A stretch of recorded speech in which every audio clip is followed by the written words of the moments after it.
Bonjour à tous, bienvenue dans votre agenda, une sélection d'événements à venir près de chez vous. Le dimanche 14 septembre, venez participer au réveil de l'orgue de l'église Saint-Didier à Villiers-le-Bel dans le Val d'Oise. Après 2 ans de restauration, cette orgue datée de 1664 et classée aux monuments historiques retrouve enfin sa place sous les voûtes de l'église. Lors de ce rituel du réveil, l'orgue répond aux célébrants qui l'invitent à soutenir la prière des fidèles et le bénit. Ce jour-là, la cérémonie sera présidée par Monseigneur Benoît Bertrand, évêque de Pontoise. Pour ceux qui s'y rendront, ce sera aussi l'occasion de découvrir un instrument ayant conservé 98% de ses tuyaux d'origine, une rareté qui implique un accordage en fa et non en sol.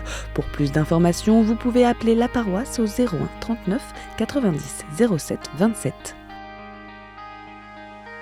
À l'occasion des Journées européennes du patrimoine, la cathédrale Notre-Dame de la Treille et le Centre d'art sacré de Lille vous invitent à découvrir leur richesse architecturale et spirituelle à travers des visites libres ou guidées, ainsi que des temps d'échange les samedis 20 et dimanche 21 septembre. Les visites commenceront à 14h et se clôtureront à 19h. Un parcours conçu spécialement pour les enfants a été mis en place au sein de la cathédrale. Des visites guidées de la crypte néo-gothique sont également proposées sur inscription.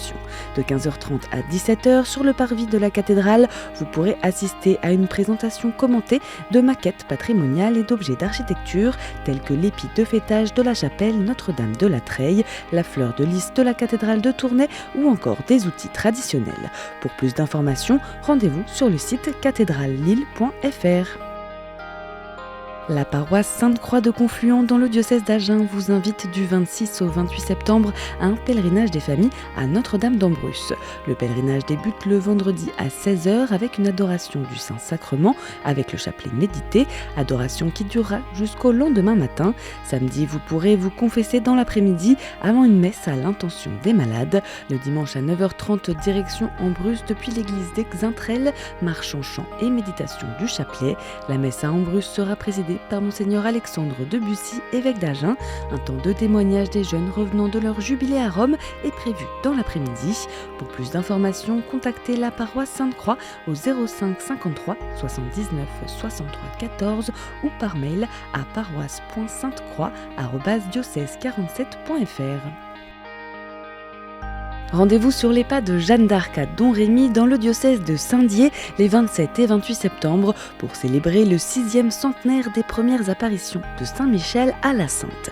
Organisé par l'association universelle des Amis de Jeanne d'Arc, ce festival priant veut permettre à chacun de s'inspirer de la conversion personnelle de Sainte Jeanne d'Arc. Samedi, vous pourrez évoluer entre 4 pôles, conférences, vénération des reliques et confessions, visite du musée et de la maison natale de Jeanne ou encore pèlerinage à l'ermitage Notre-Dame de Bermond. Le soir, participez à une procession suivie de la bénédiction de l'étendard et d'une nuit d'adoration. Dimanche, vous aurez le choix entre la messe chantée de Saint-Michel en rite tridentin à la basilique ou des messes en rite ordinaire à Domrémy et Greux. Pour plus d'informations, rendez-vous sur le site saintmichel600.fr. Vous aussi, vous pouvez nous faire part des événements que vous organisez.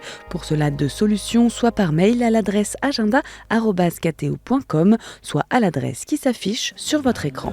On se quitte avec Clameur des pèlerins de Laurent Gibowski, créé pour le rassemblement des scouts et guides de France de juillet 2025. Ô peuple qui ont faim, nous porterons la justice et le pain et nos chansons. Entends notre clameur.